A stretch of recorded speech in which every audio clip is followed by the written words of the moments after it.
vamos falar de moda masculina com ele, meu diretor Adriano Sescani, dono do blog Donos da Gaveta. E a gente vem falando, viu, no programa bastante de terno, costume, paletó, porque nada disso sai de moda. Claro, a gente só tem que saber em que momento, em que ocasião usar, né, Adriano? Exatamente, Rê. Oi, tudo bem? É uma peça muito usada no guarda-roupa masculino e a gente precisa entender como usá-lo. Pois então, a gente ainda não tinha falado sobre fendas. Claro, aquela abertura, né, atrás. O pessoal deve estar super curioso em casaco. casa, né? É, que é fenda? Que fenda é essa, gente? Não, pois então, já vamos esclarecer, né? Porque a gente vê que a maioria tem. Sim, o que acontece, Rê? A fenda, quando a gente compra um paletó, ou um costume, um blazer, né? Vem atrás uma fenda, ou duas fendas, ou nenhuma fenda. Então, assim, elas fazem a diferença no guarda-roupa, na peça masculina. Puxa vida, bom, tá, então vamos começar assim. Ternos, por exemplo, que tem uma fenda. Então, o que acontece? A fenda, na verdade, é uma peça que surgiu no exército séculos atrás, tá? Porque os militares tinham que subir no cavalo e tinham que ter mobilidade. Sim. Então a fenda tem essa função de dar mais mobilidade para o casaco, né? Para o blazer, para o paletó.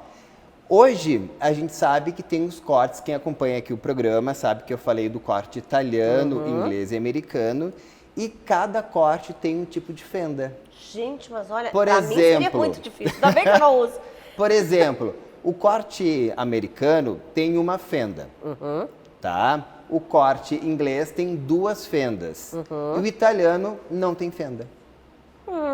Bom, mas então seria que o italiano tem menos mobilidade, então. Sim, o italiano é um corte mais slim, né? Que a gente já falou que é mais ajustado, é né? É mais ajustado, né? Então, assim, os homens que querem se manter mais esbeltos, digamos assim, o corte italiano é uma boa opção, tá? O lado ruim é que ele dá menos mobilidade, né, para o homem e também amassa mais, né? Então a gente tem que tomar alguns cuidados.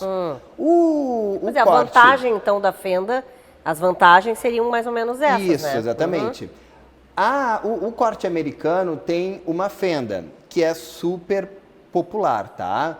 O problema dela é para aqueles homens que têm vergonha de mostrar o bumbum. Porque quando a gente bota a mão no bolso, acaba levantando e o bumbum fica à mostra.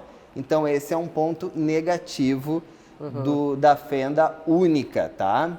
E o corte inglês, que tem duas fendas, né, atrás, é o corte mais democrático, digamos assim, porque ele evita esse tipo de problema, tá?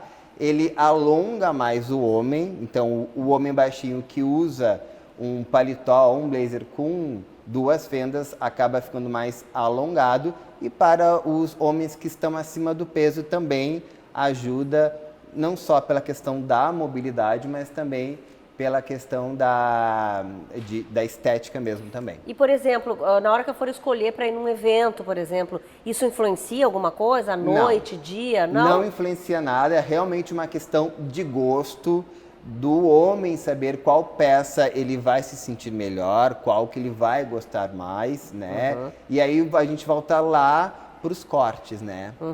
E sem fenda nenhuma? Sem fenda nenhum. Que é o italiano, né, que tu falaste. Que é o italiano, é o mais difícil de usar, tá, Rê? Por quê? Porque, na verdade, ele não é que ele te limita, né? Mas ele pode amassar, ele pode abarroar, então, assim, não fica muito, talvez, ao sentar, não fica muito confortável. E a gente sempre tem que cuidar, né? Porque eu já vi em alguns lugares, pessoas que a fenda estava costuradinha e a pessoa não descosturou.